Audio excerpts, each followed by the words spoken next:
Well, good evening and welcome back to Sunday Evening Devotions. Well, we're following the story of Jacob on his trip back home to the Promised Land.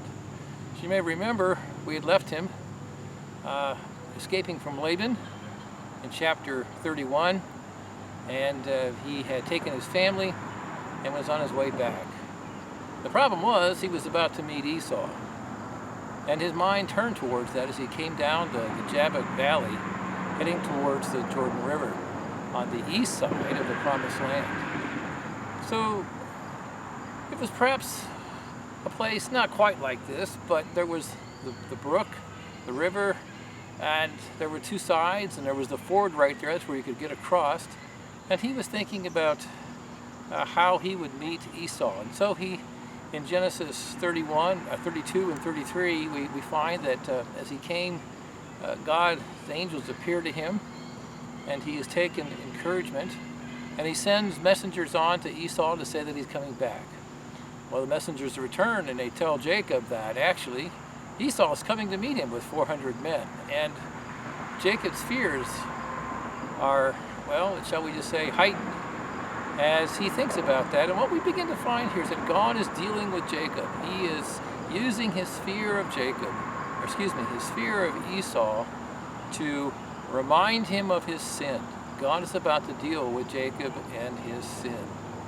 So Jacob, through a number of things, separates the families. He sends more animals as gifts in various droves. He sends male and female goats, male and female sheep. He sends cows. He sends camels. He sends a number of things.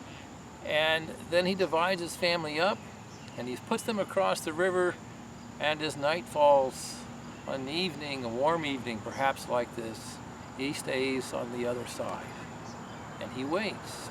And then God appears to him in the form of a man, and we know the story of Jacob wrestling with the Lord. He knows it's the Lord.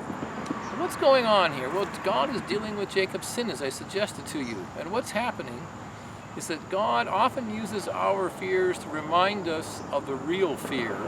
It's the fear of God. Jacob knew that he had offended, that he had deceived, that he had tricked his brother, and he was fearful of him. But he also knew that was wrong. He knew that was sinful. And Jacob's whole life had been about struggling for that promise. He didn't know what Esau was going to do.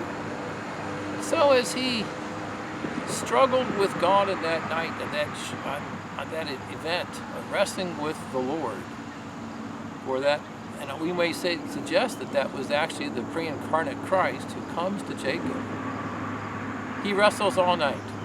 He fights, he struggles. And I wonder, how often do we struggle over our sin? Do we wrestle with God in our sin? Does he deal with us?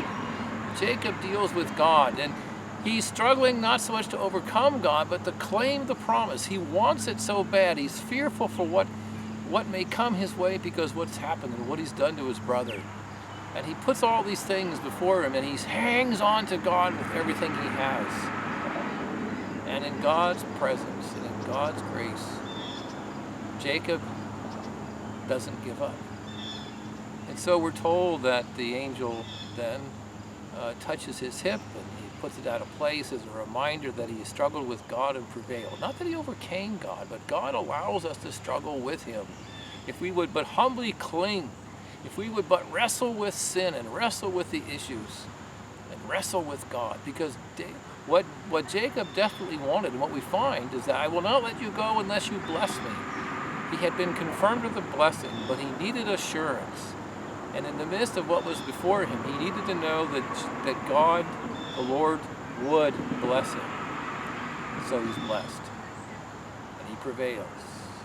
We prevail by faith. We prevail by dealing with sin and repenting of it. That's how we prevail.